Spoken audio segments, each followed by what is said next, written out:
ដៅម៉ាក់នីចេញមុខបកស្រាយភ្លាមក្រោយរងការរិះគន់ពីមហាជនចំពោះការស្លៀកពាក់និងក្បាច់រាំបន្ទាប់ពីរងការរិះគន់ពីមហាជនមួយចំនួនពាក់ព័ន្ធនឹងការតុបតែងខ្លួនរបស់ម៉ាក់នីដែលស្លៀកខោសំយ៉ែលេងខ្លួនបែបយុវវ័យក្មេងស្ទាវឡើងរំលើឆាកច្រងេងច្រងាងនៅក្នុងក្លឹបមួយកន្លែងដែលគេកំពុងតែល្បីកៀកស៊ីស៊ីធម្មជាតិនឹងល្អ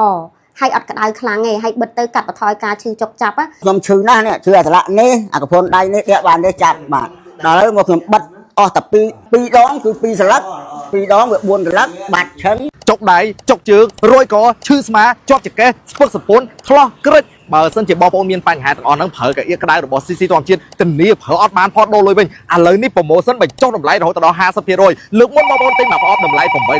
ឡូវនេះចុះសល់ត្រឹមតែ$4តែប៉ុណ្ណោះធ្វើឲ្យអ្នកលេងបណ្ដាញសង្គមមួយចំនួនចូលទៅខមមិនរិះគន់ថាពួកនេះបំពុលសង្គមខ្មែរនឹងរលាយហើយបើនៅតែយ៉ាងនឹងមនុស្សមានទ្រព្យនិងកិត្តិយសល្បីនាំក្មេងៗធ្វើបែបនេះការសប្បាយមិនខុសទេអ្វីដែលខុសគឺធ្វើទង្វើរលួយមិនធ្វើទង្វើល្អ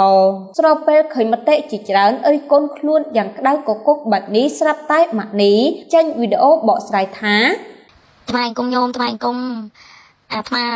ទៅលេងទេញោមអើយអាថ្មទៅចង់ទៅដឹងតែកន្លែងនោះមិនបានក្មេងៗចេះតែចូលចិត្តទៅម៉េះហើយអាថ្មក៏ទៅរៀបចំបែបបត់ឲ្យត្រូវជាមួយនឹងទីតាំងកន្លែងគេអរគុណញោមអរគុណអាថ្មអរគុណអើយ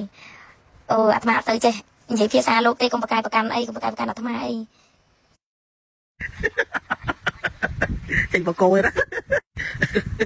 បងខ្មែរយកស្រឡាញ់ខ្មែរបងខ្មែរយកស្រឡាញ់ខ្មែរបងសบายរវាងខ្មែរនិងខ្មែរបងសบายច្រើនមានញាតិច្រើនគ្រប់ត្រច្រើនបងអានឹងហៅថាស្រីសួស្ដីការសบายនៅក្នុងការរស់នៅរបស់ប្រសក់តែតាមមើលយើងមកសើច